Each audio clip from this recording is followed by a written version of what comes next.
మేషరాశి మిత్రులకు నమస్కారములు. ఈరోజు మనకు ఎలా ఉందో తెలుసుకుందాము.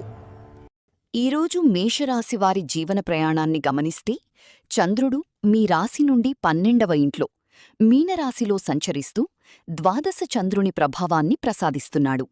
దీనివల్ల ఆదాయం కంటే ఖర్చులు అధికమయ్యే అవకాశముంది. మానసిక ప్రశాంతత కోసం ఆధ్యాత్మిక చింతన లేదా ధ్యానం చేయడం మంచిది. ప్రయాణాల విషయంలో తగిన జాగ్రత్తలు తీసుకోవాలి.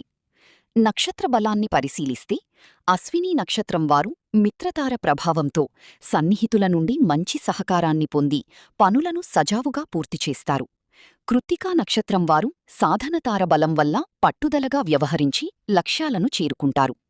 అయితే భరణీ నక్షత్రం వారు మాత్రం నేడు నైధనతార ప్రభావం వల్ల అత్యంత అప్రమత్తంగా ఉండాలి.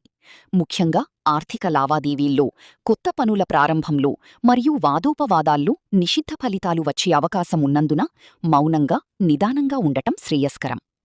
నేటి వ్యయచంద్రుని ప్రభావాన్ని దృష్టిలో ఉంచుకుని తారాబల లోపమున్నవారు ఆచితూచి అడుగువేయడం ఉత్తమం. మరిన్ని వీడియోల కోసం మన ఛానల్ని లైక్ చేయండి, షేర్ చేయండి, సబ్స్క్రైబ్ చేసుకోండి.